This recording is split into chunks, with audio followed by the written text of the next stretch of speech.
आज हमारे साथ हैं डॉक्टर नरेश शर्मा। आप कामधेनु ट्रस्ट के अध्यक्ष हैं। तरुणाई में ही आपका झुकाव धर्म संस्कृति की ओर हो गया और आप धर्म की राह पर चल पड़े।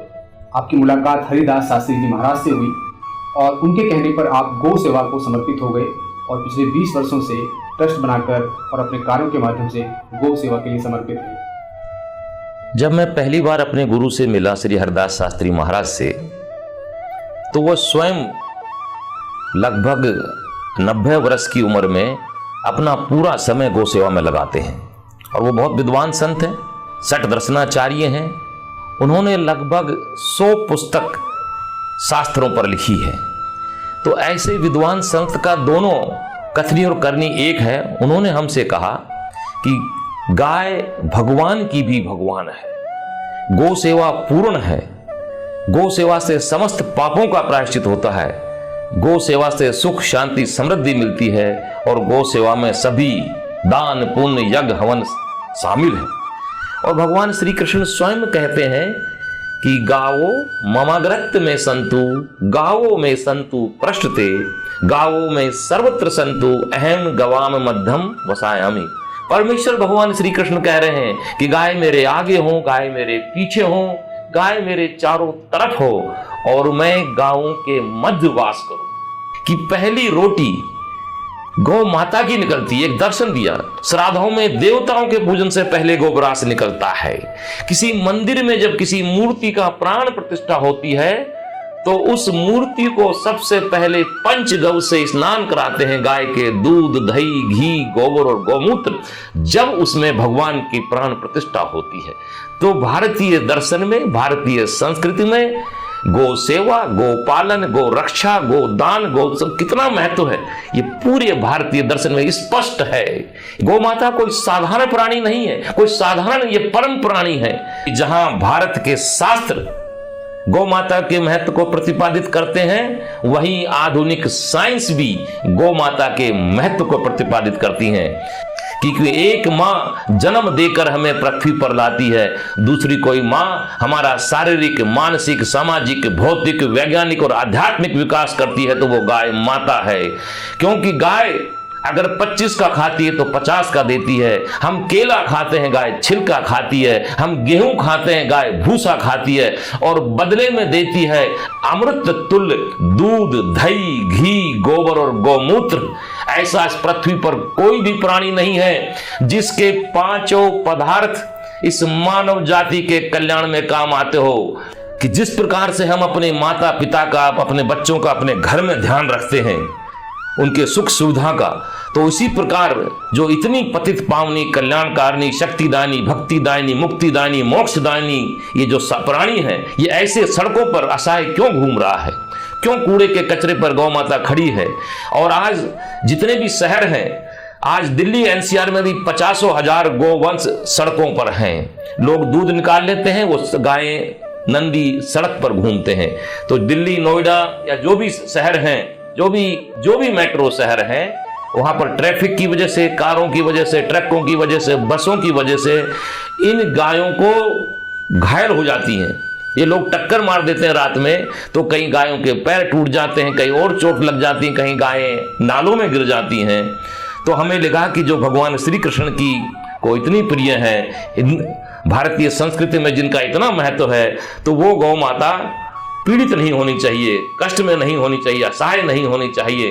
तो हमारे मन में ये बात आई कि हम उस गौ माता की सेवा करेंगे। क्योंकि जब हमने उसको माँ कहा है, तो माँ का अगर माँ कहा है तो उसका माँ का जैसा व्यवहार हमारा व्यवहार उसके प्रति होना चाहिए। और प्रमोद जी, मैं एक बात, जब माँ शब्द आया है तो कह रहा हूं कि भारतीय संस्कृति में गौ माता की बहुत महिमा है। महिमा में माँ है। गाय हमारे परिवारों की गरिमा है, गरिमा में माँ है। गाय दिव्यात्मा है, दिव्यात्मा में माँ है। गाय देवात्मा है, देवात्मा में माँ है। गाय विश्व आत्मा है, विश्व आत्मा में माँ है। गाय पुण्यात्मा है, पुण्यात्मा में माँ है। गाय परमात्मा है, परमात्मा में माँ है। गाय माँ की उपमा है, उपमा में माँ है। गाय अनुपमा है, अनुपमा में माँ है। गाय भारत की आत्मा है, क्योंकि गाय हमारी माँ है। हम भी कभी किसी गाय को देखते थे, घायल देखते थे या किसी नाले में गिर जाती थी, तो बहुत सारे लोगों की भीड़ वहाँ इकट्ठी हो जाती थी। सबके मन में इच्छा होती थी कि ये गौमाता को कैसे बचाएं। अगर कोई 15 फुट के नाले में कोई गौमाता गिरी हुई है तो आराम से बचाना उसको आसान नहीं है। बहुत से लोग अपना समय देने को तैयार थे, तो हमने अपनी एक ट्रस्ट बनाई, कामधेनु ट्रस्ट। उस ट्रस्ट में एक काऊ हेल्पलाइन बनाई जिसका नंबर बहुत आसान रखा, 9911002200, 9911002200। तो ये नंबर शहर के सभी लोगों को पता है, सभी पुलिस की अथॉरिटीज को, फायर ब्रिगेड को, आम लोगों को। जब भी वो कहीं भी कोई गाय घायल देखते हैं तो हमारे इस नंबर पर फोन आता है कि फलाने सेक्टर में, फलानी कॉलोनी में एक गाय माता घायल है। हमारी एम्बुलेंस के जो लोग हैं, पूरी टीम हमारे पास हाइड्रोलिक एम्बुलेंस है, तो जिसमें पूरी एक लिफ्ट लगी है, वो हमने ही पहली बार उसको डिजाइन करवाया। तो वो नीचे बिल्कुल सड़क पे आ जाती है, गौ माता को उस पर रखकर वो उठाकर वापस उसको एम्बुलेंस में लेकर हम उसको एसपीसीए या जो और भी गाय के अस्पताल हैं वहां उनको पहुंचाते हैं। तो हमने दिल्ली की भी जो कई गौशाला है, श्री कृष्ण गौशाला, भवाना, वहां भी एक एम्बुलेंस इसके लिए बनवाई गई, वो वहां काम कर रही है। ऐसे ही हरेवली करके दिल्ली में गौशाला है, वहां भी एक एम्बुलेंस काम कर रही है। ऐसे ही वृंदावन और गोवर्धन में भी एक एम्बुलेंस काम कर रही है। उन बहुत सारी एम्बुलेंसों को खरीदना, उनमें लिफ्ट लगवाना, उनको बनवाना और फिर उसको ऑपरेशन वो संस्था करती है। उत्तर प्रदेश 20 साल में सैकड़ों नहीं शायद हजारों जो गोवंश सड़क पर एकदम असहाय, जिसको खून में एक बार देखकर किसी का भी हृदय बड़ा विचलित होगा, तो उनको हम उठाकर अस्पताल पहुंचाते हैं, उनका पूरा इलाज करवाते हैं। वहां से अस्पताल की अपनी एसपी संस्था और भी कई संस्थाएं हैं।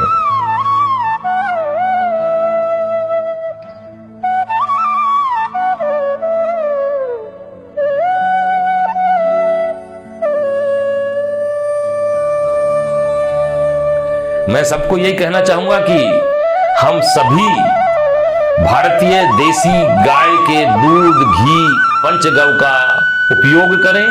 हम कोई भी ऐसा प्लास्टिक का खाना या ऐसी चीज ना दे लें जिससे गौमाता को कष्ट हो, और पंचगव्य से बनी जो भी औषधियां हैं उसका प्रयोग करें। गाय और जो हमारा बैल है नंदी, उसकी पूर्ण रूप से सेवा करें। वो आपके सभी समस्याओं का समाधान करने वाला है, वो आपको स्वस्थ देने वाला, आरोग्य देने वाला। कहते हैं ना कि धर्म, गौ माता धर्म अर्थ काम मोक्ष की दाता है, आपके जो जीवन के चारों पुरुषार्थ को पूर्ण करने वाली है। तो मैं यही कहूंगा कि सभी भारतीय लोग कि गाय माता को एक चलता फिरता मंदिर मानते हुए, एक चलता फिरता औषधालय मानते हुए, गौ की सेवा से आपको भगवत प्राप्ति होगी, मोक्ष प्राप्त होगा, गोलोक धाम प्राप्त होगा, आपकी सभी समस्याएं दूर होगी, आपकी सभी मनोकामनाएं पूरी होगी। जय हिंद, जय गौ माता, जय गोपाल।